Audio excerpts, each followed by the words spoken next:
without shelter. Mobile homes will be damaged or destroyed. Damage to roofs, windows, and vehicles will occur.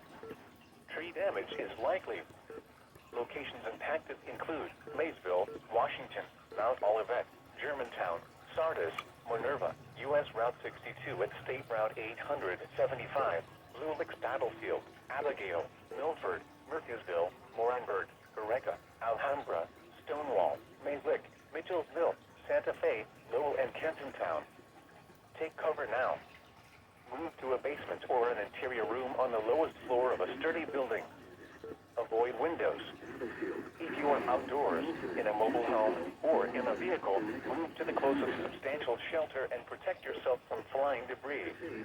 To report severe weather, go to our website at weather.gov/ILN and submit your report via social media, when you can do so safely.